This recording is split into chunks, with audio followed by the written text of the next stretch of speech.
Friends, इस video में हम जानेंगे सारनाथ के बारे में। सारनाथ का जो स्तूप है, जो भी सारनाथ में जो स्तूप मौजूद हैं उनके बारे में हम जानेंगे और देखेंगे कि कौन कौन से स्तूप सारनाथ में हैं। तो सबसे पहले अगर सारनाथ के बारे में जानें तो जो सारनाथ का स्तूप है वो क्यों प्रसिद्ध है, तो अगर मैं यहाँ पे गूगल करता हूँ तो यहाँ पे एक आंसर आता है कि सारनाथ बौद्ध जगत के लिए सबसे महत्वपूर्ण, पवित्र और प्रसिद्ध धार्मिक और तीर्थ स्थानों में से एक है। ठीक है, और जैसा कि ये सर्वविदित है कि यह स्थान भगवान बुद्ध के जीवन और शिक्षाओं से सीधे जुड़ा हुआ है। इसी स्थान से भगवान बुद्ध ने बौद्ध धर्म में अपना पहला उपदेश देकर धम्म की यात्रा शुरू की थी।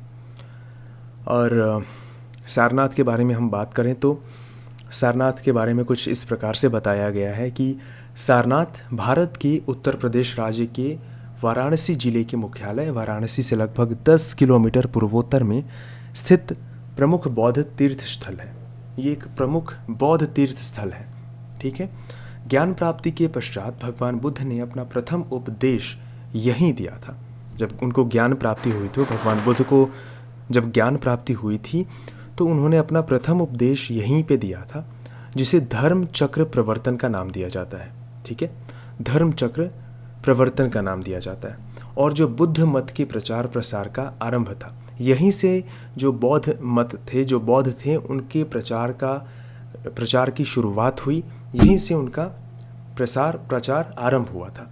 यह स्थान बौद्ध धर्म के 4 प्रमुख तीर्थों में से एक है और अन्य जो 3 हैं वो हैं आपका लुम्बिनी, बोधगया, कुशीनगर। ठीक है, जो बौद्ध धर्म में 4 प्रमुख तीर्थ स्थान माने जाते हैं वो है लुम्बिनी, जहाँ पे भगवान बुद्ध का जन्म हुआ था, बोधगया जहाँ पे भगवान बुद्ध ने ज्ञान की प्राप्ति की थी, और कुशीनगर।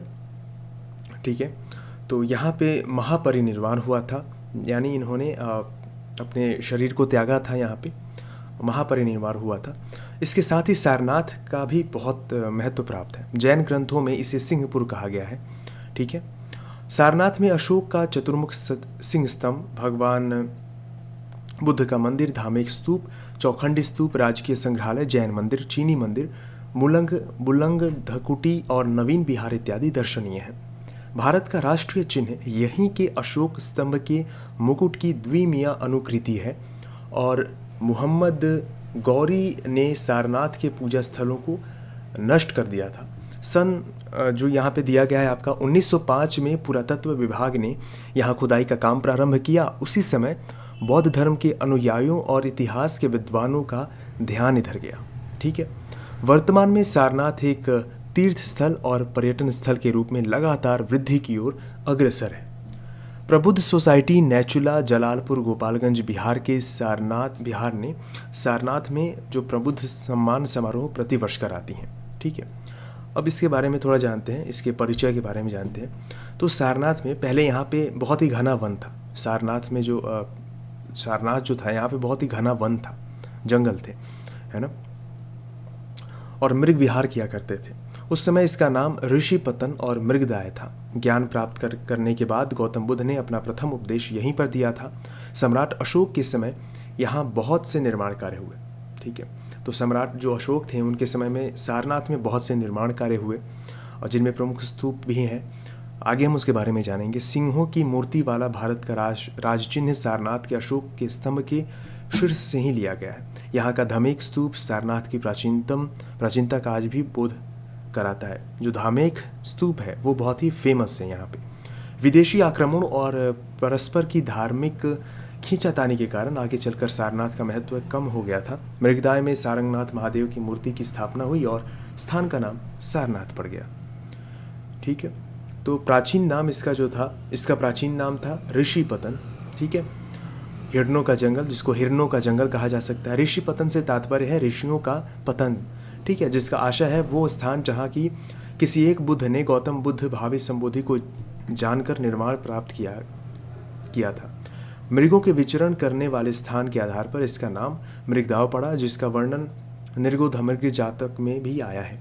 आधुनिक नाम सारनाथ की उत्पत्ति सारंगनाथ, मृगों के नाथ अर्थात गौतम बुद्ध से हुई, जिसका संबंध बोधिसत्व की एक कथा से भी जोड़ा जाता है। बोधिसत्व ने अपने किसी पूर्व जन्म में, जब वे मृगदाव में मृगों के राजा थे, अपने प्राणों की बलि देकर एक गर्भवती हिरण की जान बचाई थी। इसी कारण इस वन को सारंग यानी मृगनाथ या सारनाथ कहने लगे।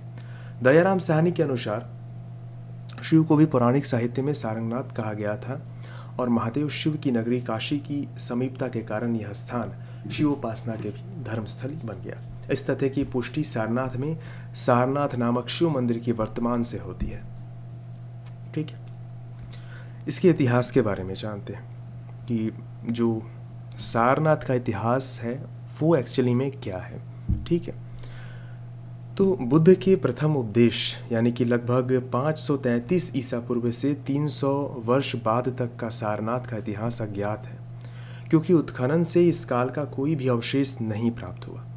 सारनाथ की समृद्धि और बौद्ध धर्म का विकास सर्वप्रथम अशोक के शासनकाल में दृष्टिगत होता है। उसने सारनाथ में धर्मराजी का स्तूप, धमेक स्तूप एवं सिंह स्तंभ का निर्माण करवाया। ठीक है, अशोक ने उत्तराधिकारियों के शासन काल में पुनः सारनाथ अवनीत की ओर अग्रसर होने लगा। ईसा पूर्व दूसरी शती में शुंग राज्य की स्थापना हुई, लेकिन सारनाथ से इस काल का कोई लेख नहीं मिला। प्रथम शताब्दी ईस्वी के लगभग उत्तर भारत के कुषाण राज्य की स्थापना के साथ ही एक बार पुनः बौद्ध धर्म की उन्नति हुई। कनिष्क के राज्यकाल के तीसरे वर्ष में भिक्षु बल ने यहाँ एक बोधिसत्व प्रतिमा की स्थापना की। कनिष्क ने अपने शासनकाल में न केवल सारनाथ में वरन भारत के विभिन्न भागों में भी बहुत से विहारों एवं स्तूपों का निर्माण करवाया। एक स्थानीय किंवदंत के अनुसार बौद्ध धर्म के प्रचार के पूर्व सारनाथ शिवोपासना का केंद्र था, किंतु जैसे गया आदि भी और कोई स्थानों के इतिहास से प्रमाणित होता है, बात इसकी उल्टी भी हो सकती है, अर्थात बौद्ध धर्म के पतन के पश्चात ही शिव की उपासना यहाँ प्रचलित हुई है। जान पड़ता है कि जैसे कई प्राचीन विशाल नगरों के उपनगर या नगरोद्यान थे, जैसे प्राचीन विदिशा का सांची, अयोध्या का साकेत इत्यादि, उसी प्रकार सारनाथ में मूलतः ऋषियों या तपस्वियों के आश्रम स्थित थे, जो उन्होंने काशी के कोलाहल से बचने के लिए, किंतु फिर भी महान नगरी के सानिध्य में रहने के लिए बनाए थे। सारनाथ के इतिहास में सबसे गौरवपूर्ण समय गुप्त काल था। उस समय यह मथुरा के अतिरिक्त उत्तर भारत में कला का सबसे बड़ा केंद्र था। हर्ष के शासनकाल में वेनस्वांग भारत आया था। उसने सारनाथ को अत्यंत खुशहाल बताया था। हर्ष के बाद कई सौ वर्षों तक सारनाथ विभिन्न शासकों के अधिकार में था, लेकिन इनके शासनकाल में कोई विशेष उपलब्धि नहीं हो पाई। महमूद गजनवी, ठीक है, जो एक मध्य अफगानिस्तान में केंद्रित गजनवी राजवंश के एक महत्वपूर्ण शासक था, उसके वाराणसी आक्रमण के समय सारनाथ को अत्यधिक क्षति पहुंची। पुनः 1026 ईस्वी में सम्राट महिपाल के शासनकाल में स्थिरपाल और बसंतपाल नामक दो भाइयों ने सम्राट की प्रेरणा से काशी के देवालयों के उद्धार के साथ साथ धर्मराजी का स्तूप एवं धर्मचक्र का भी उद्धार किया। गाहड़वाल वेश के शासनकाल में गोविंद चंद्र की रानी कुमार देवी ने सारनाथ में एक विहार बनवाया था। उत्खनन से प्राप्त एक अभिलेख से भी इसकी पुष्टि होती है। इसके पश्चात सारनाथ की वैभव का अंत हो गया। सारनाथ के उत्खनन के बारे में जानते हैं कि सारनाथ का जो उत्खनन था वो किस तरीके से हुआ था और किसका योगदान था इसके उत्खनन में। ठीक है, तो सारनाथ के संदर्भ की ऐतिहासिक जानकारी पुरातत्वविदों को उस समय हुई जब काशी नरेश जीत सिंह के दीवान जगत सिंह ने धर्मराज का स्तूप को अज्ञानवश खुदवा डाला। इस घटना से जनता का आकर्षण सारनाथ की ओर बढ़ा। इस क्षेत्र का सर्वप्रथम सीमित उत्खनन कर्नल कैंकेजी ने 1815 ईस्वी में करवाया, लेकिन उनको कोई महत्वपूर्ण सफलता नहीं मिली। इस उत्खनन से प्राप्त सामग्री अब कलकत्ता के भारतीय संग्रहालय में सुरक्षित है। ठीक है, तो ये क्वेश्चन हो सकता है कि सारनाथ से जो प्राप्त सामग्री थे वो किस संग्रहालय में संग्रहित है। तो वो भारत संग्रहालय, कलकत्ता का जो भारतीय संग्रहालय है उसमें संग्रहित है। तो कैकेंजी के उत्खनन के 20 वर्ष के बाद 1835 से 36 में कनिंघम ने सारनाथ का विस्तृत उत्खनन करवाया। उत्खनन में उन्होंने मुख्य रूप से धमेक स्तूप, चौखंडी स्तूप एवं मध्यकालीन विहारों को खोद निकाला। ठीक है, कनिंघम का धमेक स्तूप जो था 3 फुट नीचे से 6 से ईस्वी का एक अभिलेख लिखित शिलापट्ट मिला। और इसके अतिरिक्त यहाँ से बड़ी बड़ी संख्या में भवनों में प्रयुक्त पत्थरों के टुकड़े एवं मूर्तियाँ भी मिली, जो अब कलकत्ता के भारतीय संग्रहालय में सुरक्षित है। 1851-52 ईस्वी में मेजर किटोई ने यहाँ उत्खनन करवाया, जिसमें उन्हें धमेक स्तूप के आसपास अनेक स्तूपों एवं 2 विहारों के अवशेष मिले, परंतु इस उत्खनन की रिपोर्ट प्रकाशित न हो सकी। किटोई के उपरांत एडवर्ड थॉमस तथा प्रोफेसर फिट्ज एडवर्ड हॉर्न ने खोज का कार्य जारी रखा। उनके द्वारा उत्खनित वस्तुएं अब भारतीय संग्रहालय कलकत्ता में है। इस क्षेत्र का सर्वप्रथम विस्तृत एवं वैज्ञानिक उत्खनन HB ऑरिटल ने करवाया। उत्खनन 200 वर्ग फुट क्षेत्र में किया गया। यहाँ से मुख्य मंदिर तथा अशोक स्तंभ की अतिरिक्त बड़ी संख्या में मूर्तियाँ एवं शिलालेख मिले। तो यहाँ पे आप देख सकते हैं कि जो स्तूप जो सारनाथ था, उसका उत्खनन बहुत अलग अलग टाइम पीरियड में अलग अलग लोगों ने करवाया, और जैसे जैसे उसका उत्खनन होता गया वहाँ से कुछ कुछ चीज़ें मिलती गई, जैसे कि आपको कुछ स्तूप मिले, आपको भवन के में जो यूज़ हुए थे पत्थर वो मिले, और फिर शिलालेख मिले जिन पर पत्थरों पे जो लेख लिखी गई थी वो मिली। और प्रमुख मूर्तियों में बोधिसत्व की विशाल अभिलिखित मूर्ति मिली, आसनस्थ बुद्ध की मूर्ति मिली, अवलोकितेश्वर बोधिसत्व, मंजूश्री नीलकंठ की मूर्तियाँ, है ना, तारा वसुंधरा की मूर्तियाँ, ये सभी मूर्तियाँ सारनाथ से ही प्राप्त हुई थी। तो पुरातत्व विभाग के डायरेक्टर जनरल जॉन मार्शल ने अपने सहयोगियों स्टैनकोनो और दयाराम साहनी के साथ 1907 में सारनाथ के उत्तर दक्षिण क्षेत्रों में उत्खनन किया। ठीक है, दयाराम साहनी जो हैं ये भी एक बहुत ही इम्पोर्टेंट नाम है सारनाथ के उत्खनन से जुड़े हुए। ये जो नाम है दयाराम साहनी जो है और जॉन मार्शल, ये बहुत इम्पोर्टेंट नाम है। तो उत्खनन से उत्तर क्षेत्र में 3 कुषाणकालीन मठों का पता चला। दक्षिण क्षेत्र से विशेषकर धर्मराजिका स्तूप के आसपास तथा धमेक स्तूप के उत्तर से उन्होंने अनेक छोटे छोटे स्तूपों एवं मंदिरों के अवशेष मिले। इनमें से कुछ कुमार देवी के अभिलेखों से युक्त कुछ मूर्तियां विशेष महत्व की हैं। उत्खनन का यह कार्य जो बाद के वर्षों में भी जारी रहा। आगे जैसे जैसे समय बीतता गया वैसे वैसे खुदाई भी होती रही, और 1914 से 15 ईस्वी में H. हॉरग्रीव्स ने मुख्य मंदिर के पूर्व और पश्चिम में खुदाई करवाई। ठीक है, उत्खनन में मौर्य काल से लेकर मध्यकाल तक की अनेक वस्तुएं मिली हैं।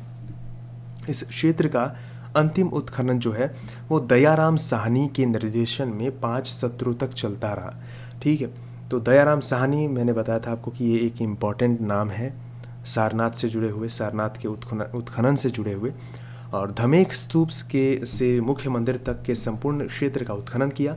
इस उत्खनन से दयाराम साहनी को 1 फुट 9.5 इंच लंबी, 2 फुट 7 इंच चौड़ी तथा 3 फुट गहरी एक नाली की अवशेष मिली। ठीक है, और उपर्युक्त उत्खननों से निम्नलिखित स्मारक पर प्रकाश आए। ठीक है, तो ये सारी जो चीज़ें थी वो प्राप्त हुई, और इस तरीके से जो सारनाथ था उसके बारे में हमने जाना कि सारनाथ कैसे अस्तित्व में आया। एक्चुअली में यहाँ पे आपने पढ़ा कि यहाँ पे एक बहुत ही घना वन था, यहाँ पे इसको मृग विहार कहा जाता था, यहाँ पे सिर्फ हिरण पाए जाते थे। उसके बाद यहाँ पे कुछ ऋषि मुनि भी रहते थे अपनी तपस्या के लिए, अपने ध्यान के लिए। और उसके बाद फिर भगवान बुद्ध का आना हुआ, वहाँ पे उन्होंने अपना उपदेश दिया और फिर प्रचार प्रसार होने लगा वहाँ से। तो इसके बारे में लोग जानने लगे, सारनाथ का जो डेवलपमेंट है वो होने लगा। कहने का मतलब कि सारनाथ पे नज़र पड़ी, और जैसे ही सारनाथ पे नज़र पड़ी तो बहुत बाद में यहाँ पे खुदाई का काम शुरू हुआ, और जिससे बहुत सारे जो वहाँ के अवशेष थे वो मिलने शुरू हो गए। अब बचता है हमारा चौखंडी स्तूप। चौखंडी स्तूप क्या है, धर्मराजिका स्तूप क्या है, तो इसके बारे में हम जानेंगे नेक्स्ट वीडियो में।